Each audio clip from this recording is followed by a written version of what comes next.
What's up, everybody? Welcome back to another episode of Blood on the Razor Wire TV, where you already know we bring it to you real and we bring it to you raw. Got a good brother on today. Did a boatload of time, been in some dangerous places, participated in probably some dangerous things and seen some dangerous things. But anyway, brother, tell the people who you are, where you're from, and let's talk about you. My name Big Jihad. I'm from Camden, New Jersey. I did 20 years, 8 months in the federal system. While I was in there, I got certified to do janitorial cleaning. I came home, started a cleaning company. But while I was in there, right, I took about 4 years worth of law at Indiana State University and got a law degree in that. And from there, I started working on people's cases. I started working my case. The Johnson came out. I was fortunate enough, man, to jump on that as a career offender. They closed the door after me, and I was able to get an immediate release. You feel me? Same typical story, man. I grew up in Camden, New Jersey. You know what I mean? Came off the porch like 12, 13 years old, been through the juvenile, been through the state, you know what I'm saying, and all that. But now, I do a little podcast where I talk to at-risk youth and men and women alike, you know what I'm saying? Just basically giving them, because a lot of people out here, mostly in these hoods we come from, they play with these guns, they sell the drugs, unfortunately, don't know what they facing.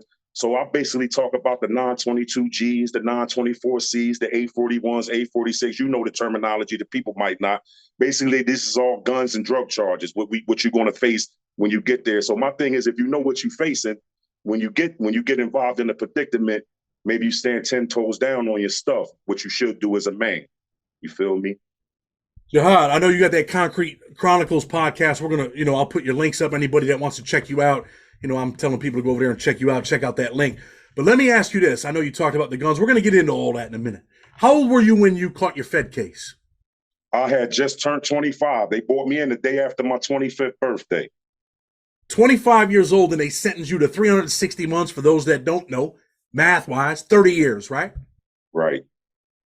What's that feel like for a 25-year-old young man to get a 30-year sentence? You're getting sentenced to more time in prison than you had been alive at the time.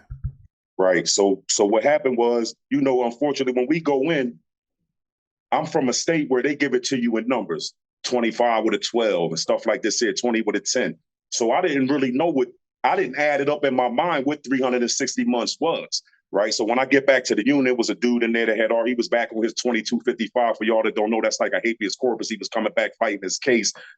He was telling me like, yo, they ready to send you to 30 years, John, like under the career offender, man, like your time doubled. So I'm like, what? So I couldn't even fathom that at 25 years old. You know what I'm saying? Like, I'm thinking like, dang, I got to go ahead and take them to trial, man, because how am I going to cop out? I can't even see myself copping out to the 30 years. But, when I came in, Chad, back then this was pre-Booker. So the judge didn't have no discretion on if he felt that you was a good dude or a good kid and you didn't deserve to get the 30 years. He had to give you 30 years or you get life. I got sentenced at a category 6, level 37. So that's 360 to life.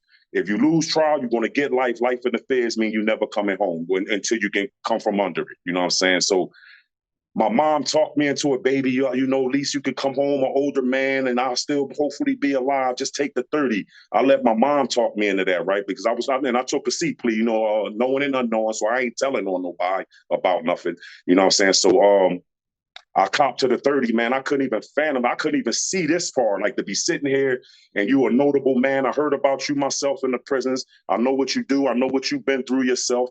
And I couldn't even see myself sitting here talking on your platform. This is like a big thing for me. I never gave my story. A lot of people contacted me, but my story needs to be told on this platform because this is what I am. You feel me? So I come from this with what you talk about on here, and I love to get this story right here to you today. But like you said, man, I couldn't even fathom 30 years at 25 years old. Definitely appreciate you, and I appreciate you coming on here first. You know what I mean? That's the thing that I want to talk about. There's some young dudes in Jersey right now, a lot of Bloods over there, Crips.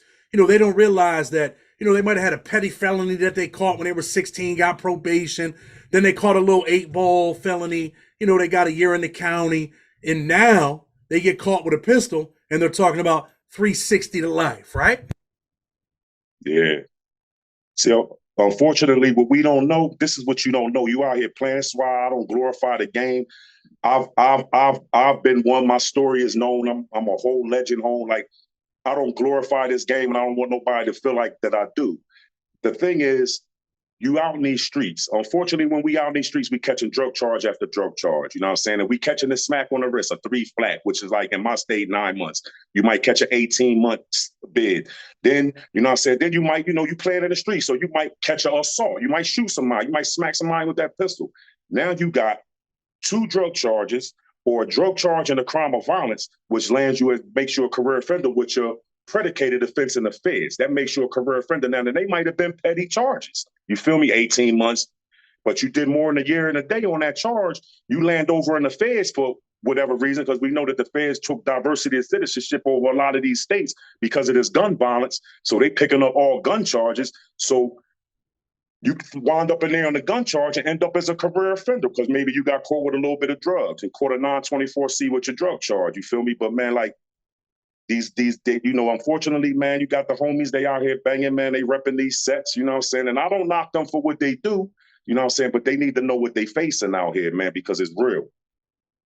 That's the thing, and I hope people caught the fact that you said you copped out the 30. You didn't go to trial and blow. You had to take the 30 or get life. I had to take that on the chin, man. That's a hard pill to swallow. You feel me? Now, like I said, this is pre-Booker. A lot of y'all don't know what we talking about. Chad know what I'm talking about.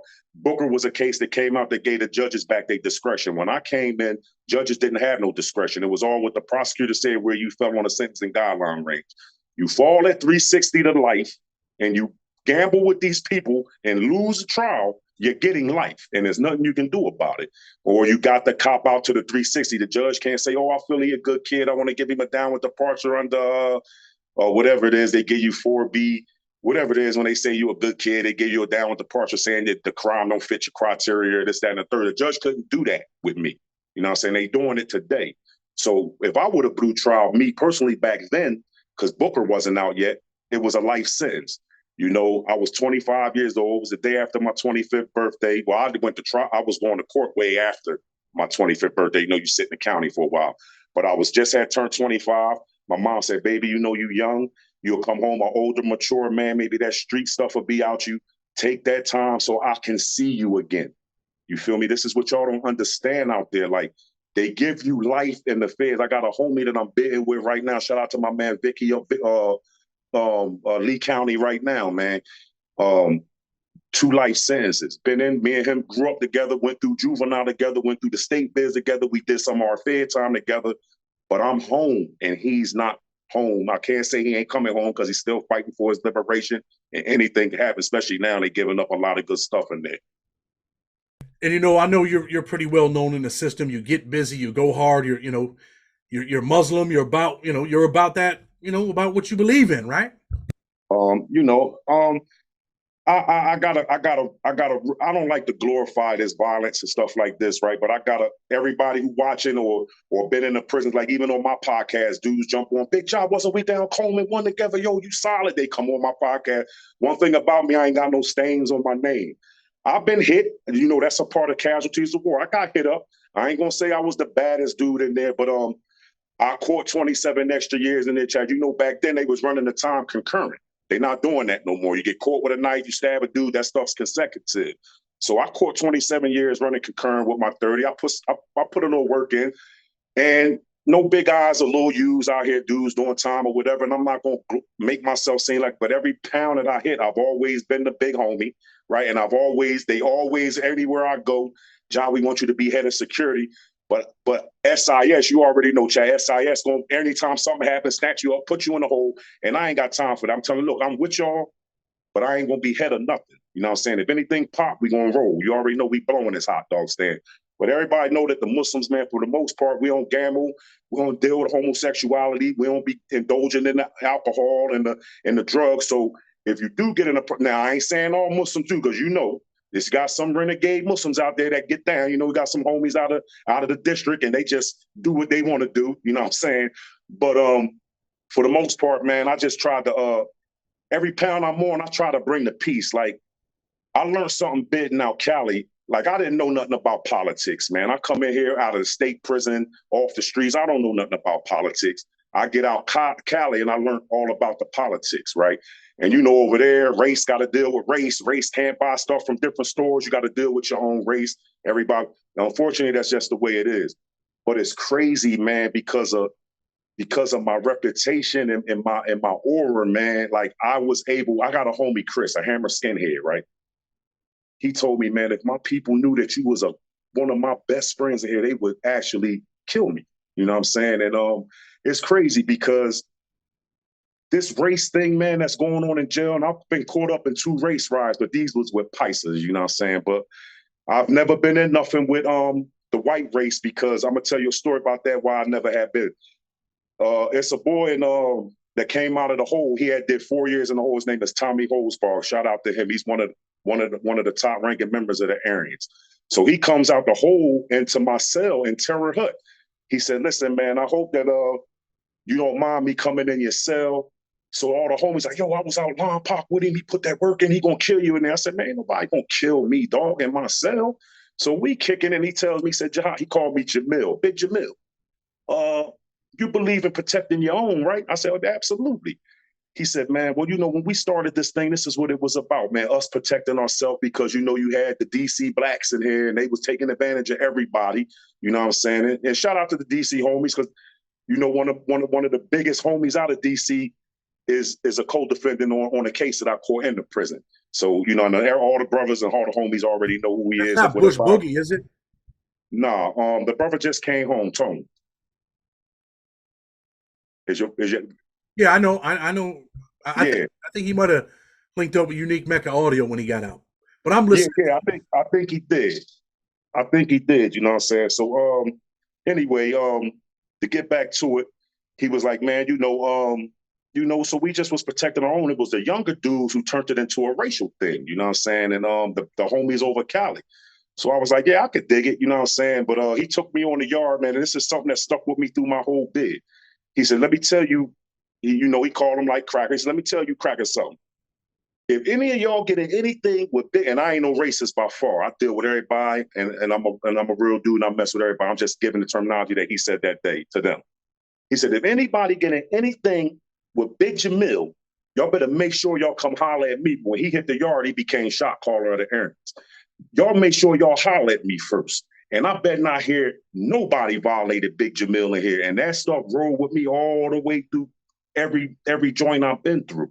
You know what I'm saying? So I've never really had no problems with the other race. We've always been able to talk things out. You know what I'm saying? But I put in some work and I had work put in and I seen a lot of work get put in around me too. You know what I'm saying? In some of these joints. That's the part. Like, there's always a message, man. I always try to bring a message, but you know, in order to bring the message, sometimes these young dudes want to hear about them stories, not to glorify them, but that's what they want to hear. And if that's what you got to give them in order to get the message through, then you know what? I'm all for it.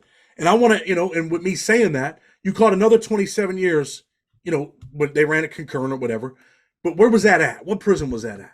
I was down Cherry Hut and some brothers from the what is that Midwest? What is St. Louis? Midwest, right? They So Midwest. yeah, so some brothers from St. Louis. Now you know back then, not Domino, Pizza Hut was donating pizzas. McDonald's was donating fries. We was eating good in the feds back then. This '97, we was eating real good. I'm in the mess, so I got kitchen whites on. So you know I'm working in the kitchen. You know what I'm saying? But I'm talking to 2 of the brothers from Philly in the line.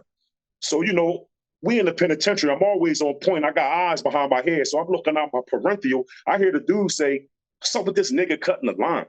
I say, so I ain't paying him no mind. So I'm still talking.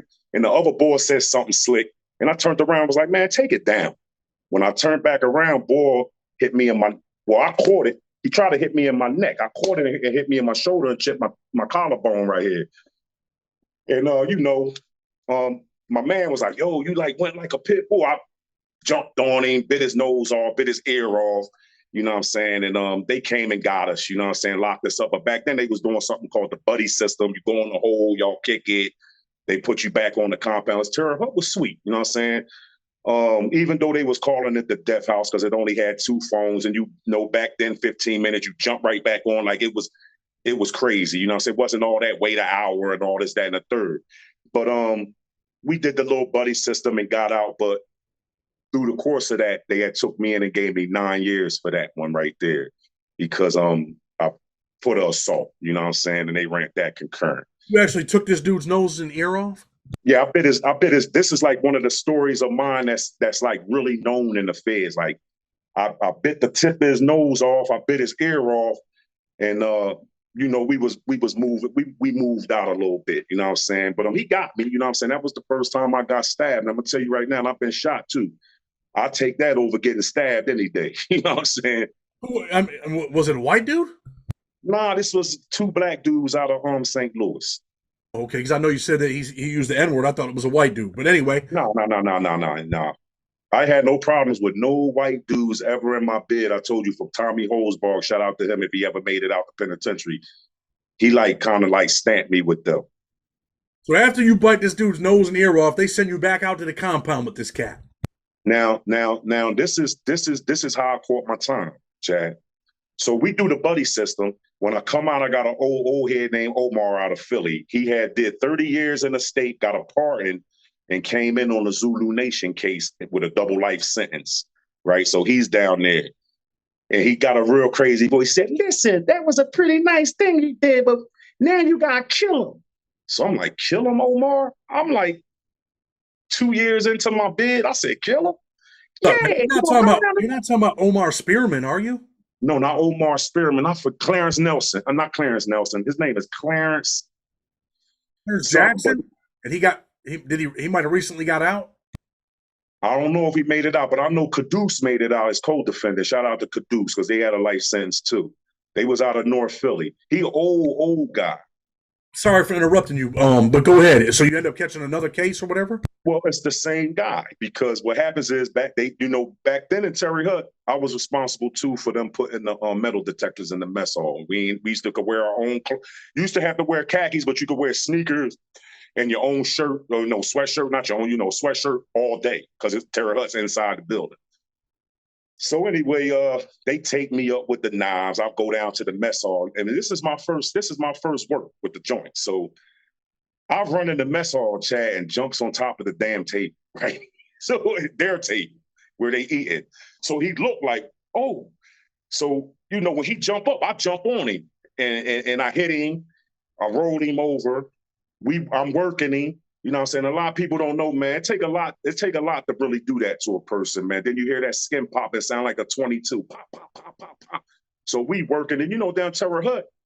Unfortunately, man, that's in Terre Haute, Indiana, and that's like one of the homes of the Klan. So they gonna let you kill another black. They gonna let you do that. They don't care. They just stood around in a circle until my boss, he ended up becoming a lieutenant. He was like, he called me by my name and was like, man, do you want to go over there on D block, the death row? Is that what you want? Come on up, get up. But in between that, the boy homie kicks me in my face and breaks my nose, right?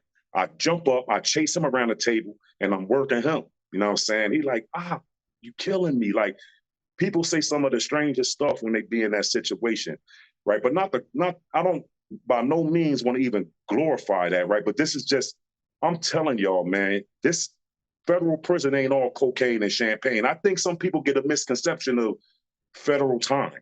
Oh, Terre Haute had golf course. Yeah, it was a 13-hole putt-putt course there. You would die there too at the same time, fast. And not just Terre Haute, any of these federal prisons. You know what I'm saying? This little situation that happened with me, this every day in some of these joints. They going up like crazy. Jihad, you're the perfect guest to have on, man, because people listen to you. You got a voice that people are going to listen to. And like you said, yeah, they had a golf course, but you could die there.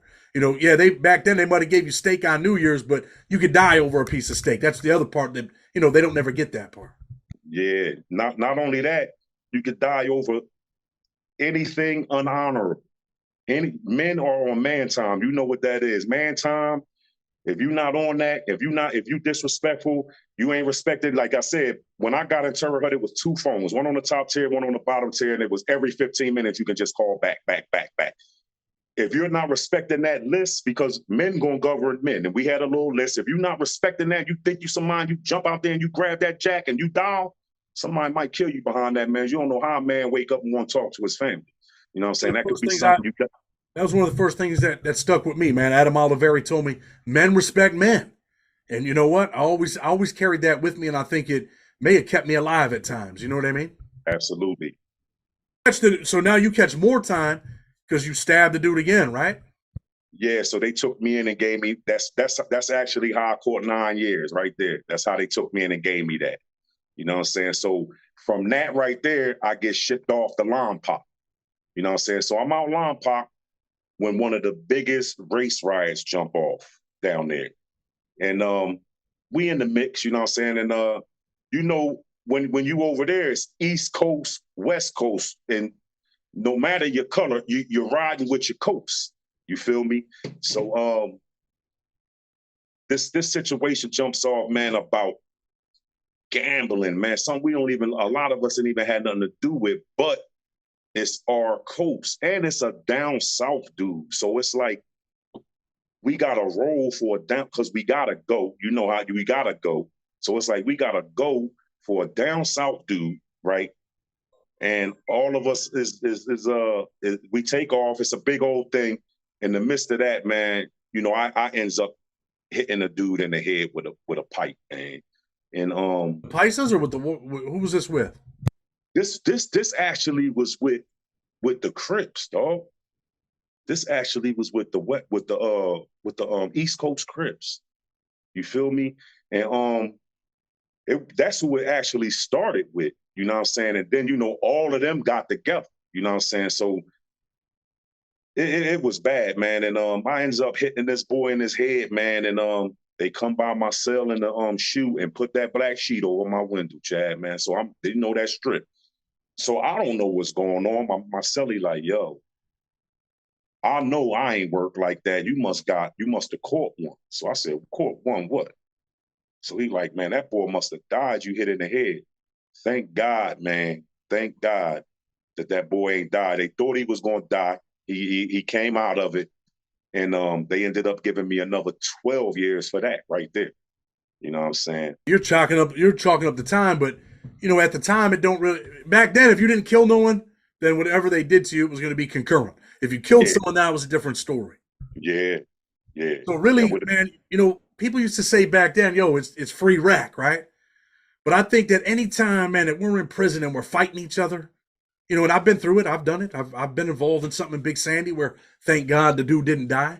That don't make me a tough guy, and like you said, I don't glorify that, and I regret that shit now. But you know what, man? If people die, you wouldn't be here right now. If dude would have died, you wouldn't be here talking to me. facts.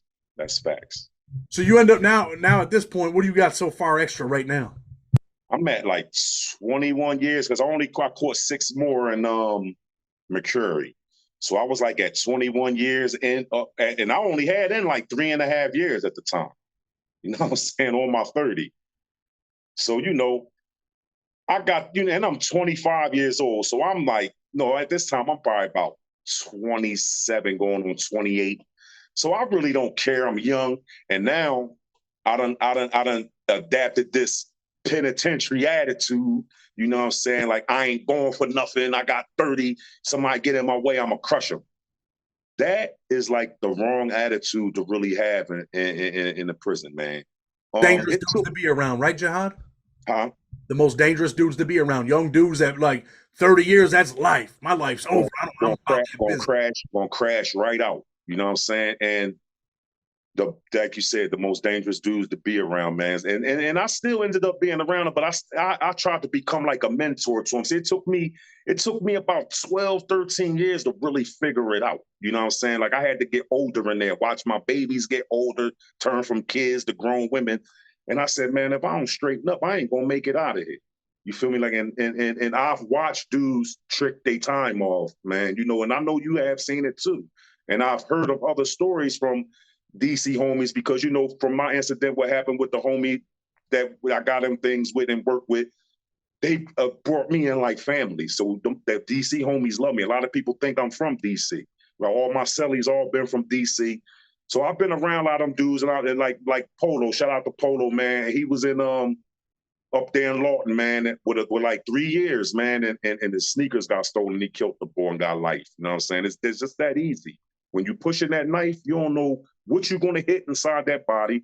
You don't know what this man could take, or when he fall, or even fighting. Penitentiary made out of cement and metal. You fighting in that cell, dude fall, hit his head, he go out. You got 5 years now. You got a life sentence because you done took this man's life fighting some dumb crap, right? I know you said you were also in another race riot, right? Who was that Yeah, I with? was ISIS? the Pisces. We was in a race riot in Herlong. This they called it they called it the Labor Day Massacre, man. This is known. Was like 2012. It happened up Herlong. It was a FCI in California, but you know, ain't no FCI in California or really a FCI because they carry all their joints like state prisons. You know what I'm saying? So we there, man, and some brothers got into some stuff with the Pisces. We told everybody not to go eat. They fed these ribs on this particular day, and some brothers went to eat, and from eating, they went straight to the yard. A lot of us was still in the units. So we hear them out in the yard. Well, actually, the unit I was on, we see them working. Brothers is trying to climb the gate. They caught in barbed wire because the Pisces went straight outside. They went out to work. They already had. See, one thing they don't know, the Mexicans is organized, man. That They they are. organized, and we don't be really organized. And they went out, man. So what happened when we seen that? We just went up in the units, and all the units went up. You know what I mean? And it was real bad. People to know, like what was the beef over though? That actual beef was over. I want to say the boy owed the boy owed somebody, and this is why they don't like dealing with stores, different races. Actually, the boy, he was a black dude. He owed the Paisa some money for some store stuff. But I guess when they stepped to him, and this was a Cali boy. So I get and let me tell you something else, man. I don't know what they doing. The Mexicans is doing to them brothers over there in California, but they are scared to death of them, man. You know what I'm saying? But they like, yo, John, like we politic over here. I said, man, I don't know how to politic. I don't know how to talk. You know what I'm saying? I don't do no talking.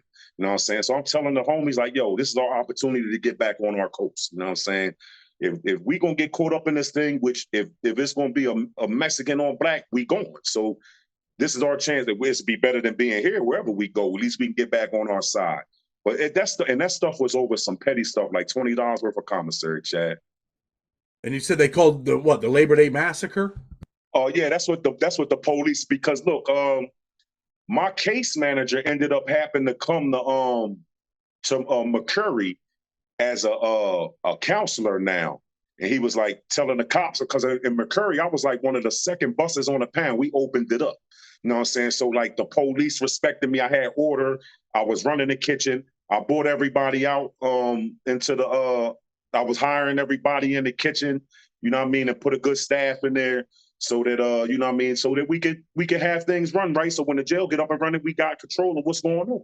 So they tell the people what he was like, yo, he's a good guy. You know, I had him on my caseload, but he was like one of the major guys involved with the Labor Day Massacre. And I was like, dang, that's what you call it, the Labor Day Massacre? He said, yeah, that's what we called it. Dude, y'all, you know, because it was on Labor Day and so many people got hurt. So we called it the Labor Day Massacre. Nobody died, but a lot of people got hurt. Who got the W, if you had to say? Chad, I ain't even gonna hold you in the units. We in the units, a lot of our units, we got it. But on the yard, they tore them boys up out there, man. I ain't even gonna hold you. You said, the Mexicans, man, they're organized. They got it planned. They're like, yo, this is what's going to happen They at went this to the time. yard. Be there. They went to the yard. They got all the bats. They got all the work utensils, and they got all that. They had just went out there and got everything: the hose, the wedgers, and they had it. They beat us to the punch. But I'm not even gonna say us. The dudes that went out in the yard had no business even going out because we already gave the call. We're gonna go to the yard together. But them ribs, and it could have cost them their lives. And I don't got nothing to do with it. You absolutely got something to do with it. Your skin is this color. They not looking at where you from, what you absolutely got. But see, this is what happens. Dudes come into jail and don't really know what's going on, man. Like this is a world within the world. You come in here and you don't know what's really going on and get yourself killed or hurt real bad or set something off because you don't know the politics. You don't really know what's happening. And in California, you got to know what's going on. You know what I'm saying? That's one thing, Jihad, that used to drive me crazy, man. If there was an issue, when you get down to an FCI, like when I went to Raybrook, man, there were a few issues like that where dudes are like, man, I'm just trying to do my time. I ain't involved. Like you said, you are involved. They're trying to take this cell that belongs to us, and you're the one living in it, and you're talking about you ain't involved. You're about to be involved. You know what I mean? Absolutely. And I just think that it's horrible that, man, we're always beefing with each other instead of the people that we're supposed to be beefing with. And that bothers me a lot, man. I'm on that, man. Respect shit, man. Respect us. Treat us like men. And just, hey, before I'm a convict or I'm an inmate, I'm a man. You better respect me. I used to tell the cops that, bro. Because I was, like you, I wasn't maybe as wild, but, there was a time when I had 40 years. I wasn't really wild, Chad. I wasn't really wild. You wasn't going to do no talking, right? Yeah, that's my thing. I wasn't running around crazy, boom, boom, boom. But I just, if you take me there, we going all the way. That's where I was at with it. You know what I mean? But my thing is, like I used to tell them, every compound I hit, because I'm like, I try to organize. We can't get no money if we locked in, right? So this is one thing why they love me in Herlong. I had got on the outside detail. The camp dudes got fired from doing the visiting hall. So now I'm in the visiting hall, right? So you already know the Paisa boy who getting it all in. He wasn't Paisa. He was Serrano because he was at 18. He was getting it all in, Popeye, and I was bringing in it. You know what I mean? I'm home now. F it. You know what I'm saying? But and not only that, we worked on the other side of the gate where the officers' lounge was. It's a big cigarette pit with a big pole that they drop it down. So I said it got dirt in it, it's getting wet. I put the rock in it because over Herlong is all rock on the compounds, no grass. I put rocks in there so it can catch it. And I got all the tobacco now. So what I was doing was I was bringing it in for Popeye. And when I got the tobacco, I had the little trash bag, look like a soccer ball when I get it, re-roll, you already know. So I let the homies run for a week. Then I let the Paisas run for a week. The Indians, they ain't gonna do nothing but smoke it all up and just pay me. I give them a week. I gave the white dudes a week, and I brought order to the pound so much to the fact that the captain was like, man, it's a difference between being a man and a difference between being thorough. And he was like, I like you, man. I like you. I like what you're doing on my pound. And if you can keep this like this, we'll give y'all a barbecue every 30 days, man, as long as it ain't no race rides. Because Turlong was known for them race rides. And man, we had a nice little organization going. And the boy Popeye actually told me, he was like, man, I like y'all dudes from the East Coast. He said, because these guys over here, they not about no money. I said, listen, over there, only color I see is green. I'm about getting some bread. I ain't on no racist stuff. I'm about getting some money. You know what I mean? And a lot of times when he thought, I don't know what he had going on, but he might have thought that I was going to come in. He was like, what, you ain't get it today? Never that. Heckle the whole thing. You know what I'm saying? Like, I'm a real dude. I'm not taking nothing from nobody, and that's why my name is the way it is. And still, like, I get called. It's crazy, Chad. I get a call to do like, yo, I'm like honored to be on the phone with you. You like a legend in here, but I don't want to be no legend in prison. You feel me? You just say that again because someone needs to hear that, bro. Hey, listen, I don't want to be no legend in prison. You know what I mean? I want to be a legend out here for helping somebody not go to prison, not have to go through all the pain. It's pain, man. You say you love your girl. This is one of my posts I say all the time. You say you love your woman, right? We already know 60% of the women gonna leave their man. It's a high rate. You're gonna get left, right? You don't want to even put your woman in a position to see, even though we see everybody's true color when we go to jail, who's who, what they really was about. You don't want to put your woman in a position to show you that she one of them 60%. It's gonna break your heart. You don't want to know what it feel like, dog, when your lady leave you. You can't eat, your stomach turning. You feel me? You wake up. You want to go crush somebody over anything, the phone. You looking to crush somebody. Why? Why you want to put yourself in a position to be away from people that love you, your kids, your grandkids? Like me, I got these grandbabies, man, that I can't see myself ever leaving. This got to work for me. You know what I mean? If it don't work, at least if one person get my message and don't go to jail, because that ain't like I said, you can go in happy and jolly today and tomorrow get killed in there. You see what's going on now? Ain't nothing but bodies dropping in there right now. It's going down in there. I think they just killed someone in McCrary like a week or two ago. I think it was over there. PC dude, I think maybe. Yeah. I mean, this shit's real, man. You just said something, man, that's really important, right? And, I talk about my kids and stuff on my channel here and there. But yo, man, every time I look at them, I'm like, man, I can't fail, bro. I don't care if I got to go out there and pick up garbage, bro. I'm not trying to go back to prison. Whatever I got to do to stay out here, man. And you talking about the grandbabies, you can't see yourself leaving. When I look at my kids, I know they look at me like, Dad, I need you to change my diaper. I'm not old enough to do that. And then when they get older, they're gonna be like, Dad, I ain't old enough to make money to feed myself. I need you, man. Dad, I can't, put clothes on my back right now because I'm only 10. I need you, man. And when you're in prison, dudes can talk a good. When there's dudes in there to get money, send a little bread home here and there. But you know what? That when you talk about statistics, that's probably about 2% of the people in there make some That's bread where big they can facts. really do something for your family, right? That's big facts. That's big facts. What was one of the things that bothered you the most, man, about being in prison? I'm gonna tell you one of the things that really, really got to me, Chad. I was like getting a lot of money out here, right?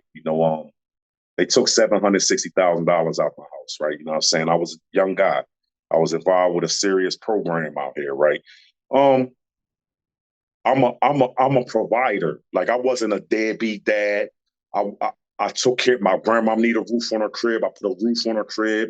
Any, and I don't come from no perfect life. Like my dad was in and out of prison.